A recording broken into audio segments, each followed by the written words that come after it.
43 में तरमीम की मंजूरी दे दी।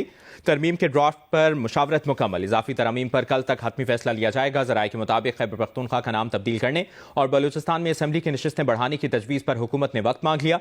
ज़राए के मुताबिक आईनी अदालतों के क़याम और ज़ेर इल्तवा मुकदमात के फैसले करने की मुद्दत 6 माह से बढ़ाकर 1 साल करने की तरमीम भी मंजूर कर ली गई। MQM की बल्दियाती नुमाइंदों को फंड देने से मुतालिक तरमीम पर भी इत्तफाक कर लिया गया।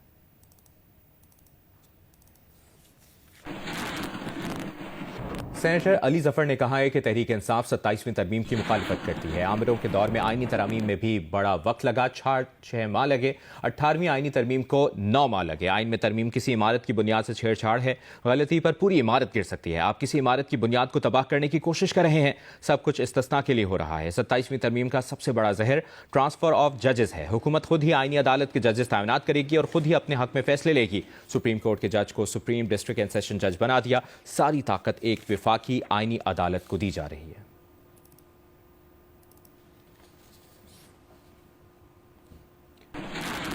ऑपोजिशन ने तरमीम के सिर्फ अदलिया से मुतालिक एक नुक्ते पर तकरीरें की। इसका मतलब है कि ऑपोजिशन ने तरमीम के बाकी निकात को तस्लीम कर लिया।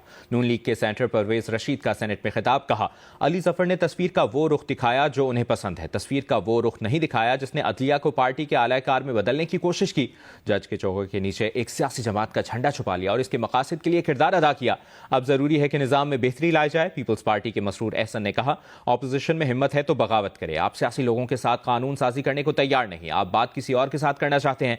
मुल्क बहुत खतरनाक हालात से गुजर रहा है। आप बातचीत के दरवाजे बंद ना करें। मुज़ाकरात से सब रास्ते खुल सकते हैं। सेनेटर मसरूर एहसन ने ऑपोजिशन के लिए शेर भी पढ़ा।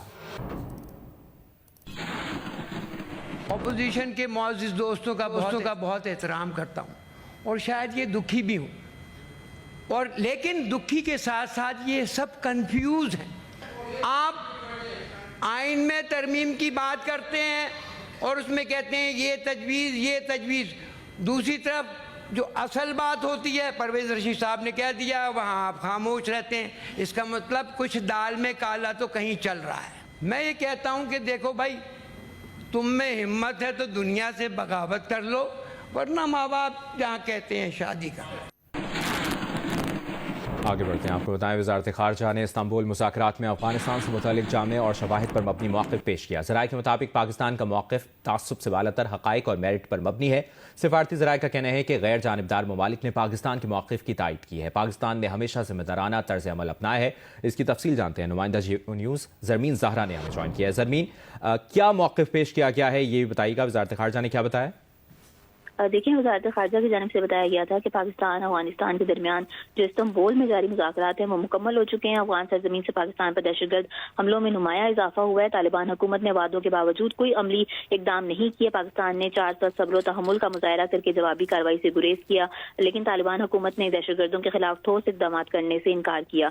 अफगान वक्त ने मुज़ाकरात में असल मसले से तवज्जो हटाने की कोशिश की है, जिस पर सिफारती ज़राए ये बता रहे हैं कि पाकिस्तान का मौक़िफ़ जो है वो तासुब से बालातर हक़ाइक़ पर और मेरिट पर मबनी है। गैर जानिबदार ममालिक ने पाकिस्तान के मौक़िफ़ की तायद की है और पाकिस्तान ने हमेशा जिम्मेदाराना तर्ज अमल अपनाया है। पाकिस्तान खित्ते में अमन और इस्तेहकाम के लिए पुरअज़्म है और पाकिस्तान अफगानिस्तान सूरत हाल को सिफारती महारत और इखलाकी बर्तरी से संभाल रहा है। सिफारती ज़राए ये भी बता रहे हैं कि पाकिस्तान का मौक़िफ़ आलमी सतह पर पज़ीराई हासिल कर रहा है, जबकि अफगानिस्तान की जानिब से। आपने इस खबर की तफसील शेयर की, शुक्रिया आपका।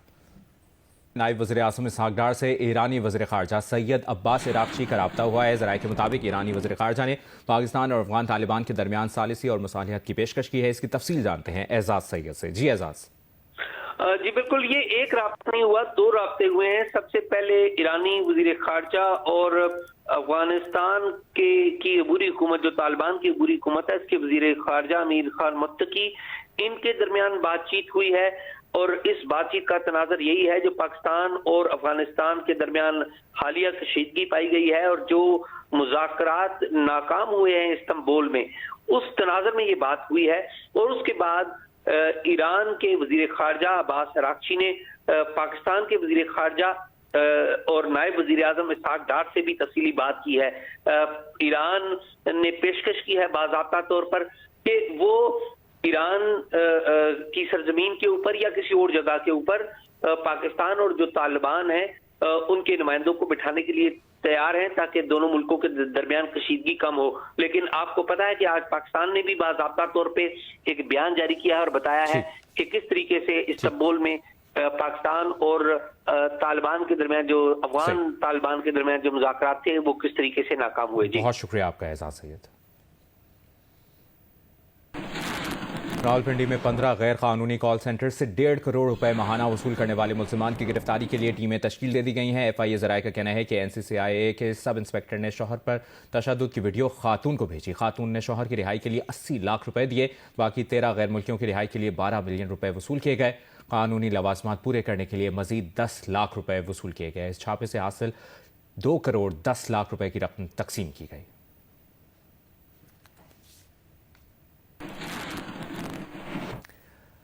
वर्ल्ड कल्चर फेस्टिवल में आज मुल्की और गैर मुल्की फनकार रक्स से शाम सजाएंगे। आर्ट्स काउंसिल कराची के ऑडिटोरियम 1 में परफॉर्मेंस होगी, लेकिन जॉन एलिया लॉन में भी स्क्रीन नस्ब की गई है।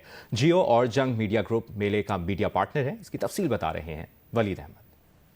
आर्ट्स काउंसिल कराची में हर रोज़ सकाफत की नई कलियां खिलती हैं। हर रोज़ मशरिक व मगरिब के फनकार अपनी सकाफत के तहाइफ साथ लाते हैं। आज की शाम रक्स के नाम रहेगी। ऑडिटोरियम 1 में पाकिस्तान की मारूफ डांसर निगहत चौधरी परफॉर्म करेंगी। इसी के साथ अमेरिका, बरतानिया और कोलंबिया के डांसर्स भी अपने जलवे दिखाएंगे।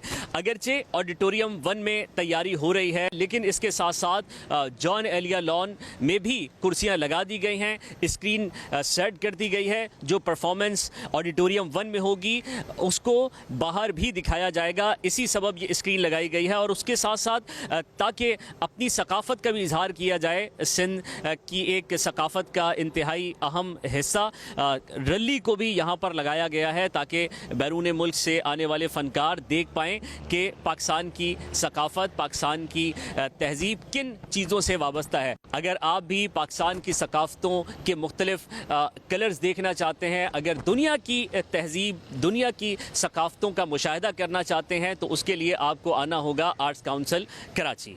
सेनेट और कौमी असम्बली की कायमा कमेटी बराए कानून और इंसाफ ने मुजवजा आईनी तरमीम का पूरा ड्राफ्ट मंजूर कर लिया। ज़राए के मुताबिक कमेटी ने 49 तरमीम की शिकवार मंजूरी दे दी।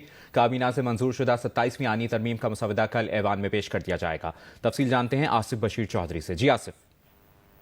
जी बिल्कुल, जो तरका कमेटी थी कानून और इंसाफ की, कौमी असम्बली और सेनेट की, उन्होंने 27वीं आईनी तरमीम के उस मुजवजा जो तरामीम है उसकी मंजूरी दे दी है जिनकी काबीना से अप्रूवल ली गई थी।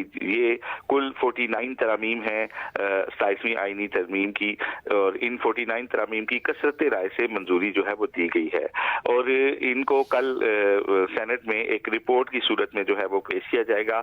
अब वक्फे के बाद एक मरतबा फिर इजलास शुरू हुआ है और अब उन तजावीज़ पर दोबारा से गौर किया जा रहा है। पार्टी क़यादत से मशवरे के बाद जो दो मुख्तलिफ जमातों की तरफ से आई थी, एक तो जो सूबा खैबर पख्तूनख्वा के नाम की तब्दीली के हवाले से ANP की तजवीज़ है, और दूसरी जो तजवीज़ है वो बलूचिस्तान में सूबाई असम्बली की नशिस्तें बढ़ाने के हवाले से बाप पार्टी की। चौधरी आपसे डिटेल्स लेते रहेंगे, शुक्रिया।